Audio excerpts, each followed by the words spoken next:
Meanwhile, and speaking of being on a roll, Donald Trump last night was in Nashville, Tennessee. You know, we got tired of watching his speeches, but he is really feeling his oats these days. I'm living my best life. And he's living his best life.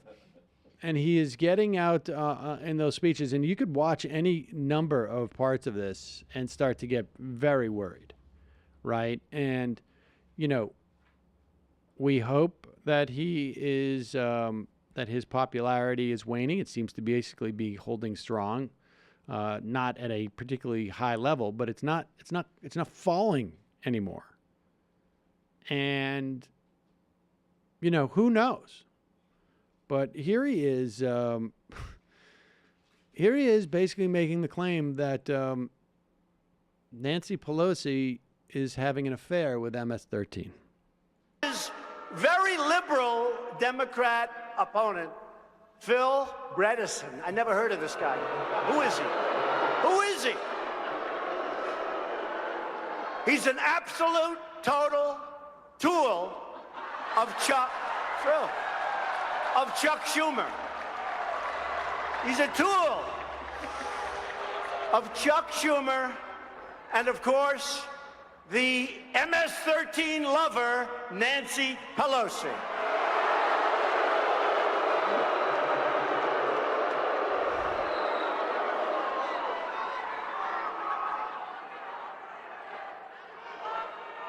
She loves MS-13. Can you imagine? Remember?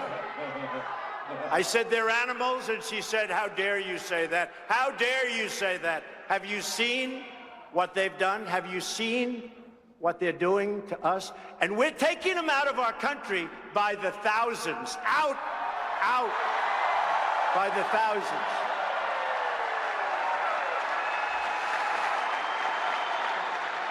So Philbert was recruited by Schumer to run for the Senate. He had to get Pelosi's approval. Can you believe this? And if Bredesen were ever to get elected, he'd do whatever Chuck and Nancy, remember the term? Chuck and Nancy. They don't want the wall. That's a term? They want open borders.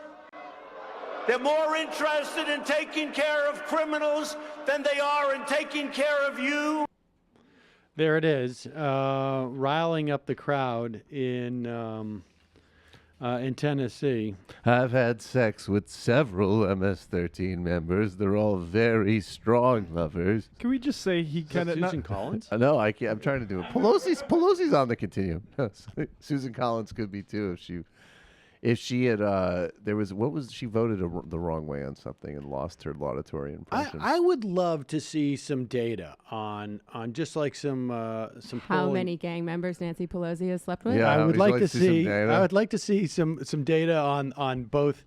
How many MS-13 people she's actually even just hung out with? Never mind been romantic. Oh no, with. it's first But Schumer meets how many? with them. How much? I mean, how widely known do you think the term MS-13 is outside of circles? In their circles, it's huge. It's massive. So I think it's the same kind of dynamic. It doesn't. I mean, that's all that matters.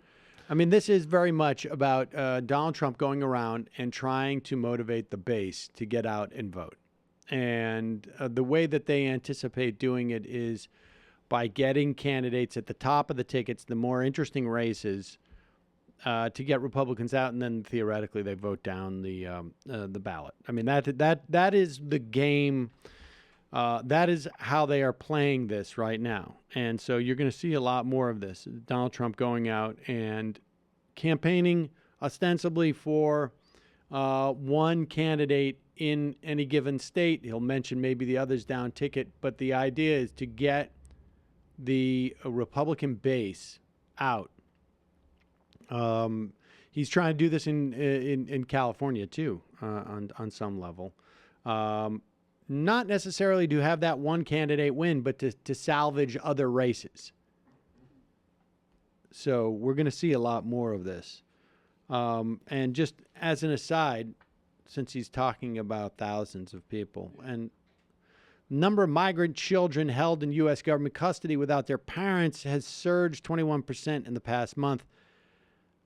This is a function of the Trump administration's zero-tolerance crackdown on families who cross the border without documents.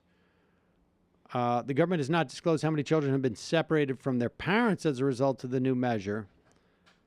Department of Health and Human Services said that almost 11,000 migrant children are in custody, up from almost 9,000 on April 29th. You know, the surge is obviously not, it's horrific, but it's also pretty horrific that we're housing almost 9,000 children. To the extent that many of those have come over without parents, that's perhaps one thing. But as long as you're trying to place these kids, but they're going to need bigger jails. Many times parents who arrive with children stay in federal jails while their children are sent to these HHS shelters. So this is our immigration policy, folks. Nothing like jailing a bunch of kids. Maybe it's good for the economy because you sell a lot of like stuffed animals or something like that. And buses. Yep. Buses, animals, Kid economy, seats. guards.